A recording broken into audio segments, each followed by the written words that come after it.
ময়মনসিংহে জুলাই আগস্টের গণঅভ্যুত্থানে শহীদ হওয়া ৫৫টি পরিবারকে ৫ লাখ টাকা করে আর্থিক সহযোগিতা দিয়েছে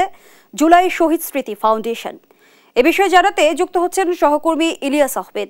ইলিয়াস, জুলাই শহীদ স্মৃতি ফাউন্ডেশনের কি কি কার্যক্রম ছিল আজ? অনুদান পেয়ে কি বলছেন শহীদ পরিবারের সদস্যরা? দীর্ঘদিন পর কিন্তু শহীদ পরিবারের সদস্য এবং যারা গণ অভ্যুত্থানে আহত হয়েছিলেন তাদের পরিবারের সদস্যরা কিন্তু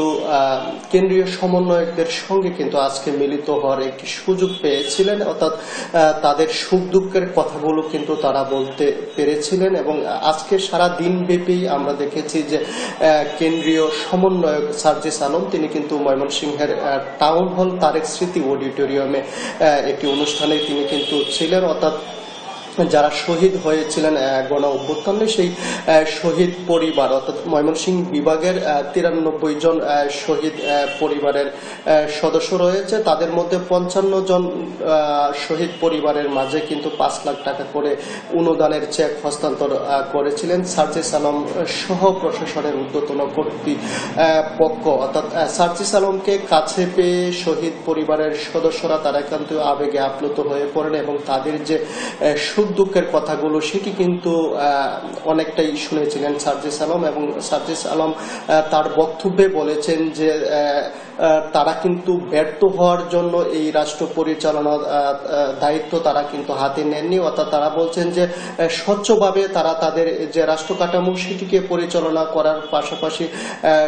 জুলাই শহীদ স্মৃতি ফাউন্ডেশনের যে কার্যক্রম সেটিকে কিন্তু তারা খুব স্বচ্ছভাবে পরিচালনা করার দায়িত্ব নিয়েছেন এবং এই ক্ষেত্রে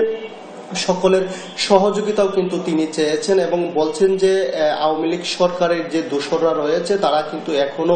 নানা ষড়যন্ত্রে লিপ্ত আছেন এবং তারা যদি এই জায়গা থেকে কোনো কারণে ব্যর্থ হন, অর্থাৎ বৈষম্য বিরোধী ছাত্র আন্দোলনের মাধ্যমে যে নতুন বাংলাদেশ অর্জিত হয়েছে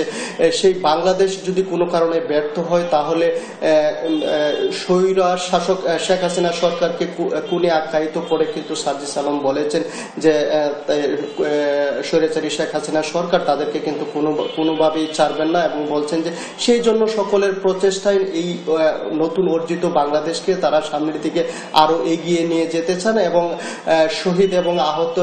পরিবারকে কিন্তু তিনি আশ্বস্ত করেছেন যে সব সময় সার্বক্ষণিক কিন্তু তাদের পাশে বৈষম্য বিরোধী ছাত্র আন্দোলনের যে নেতৃবৃন্দ সহ প্রশাসনের ঊর্ধ্বতন কর্মকর্তারা কিন্তু তাদের পাশে থাকবেন এবং সকল ধরনের সহযোগিতা কিন্তু তাদের পাশে থেকে অব্যাহত রাখবেন। এই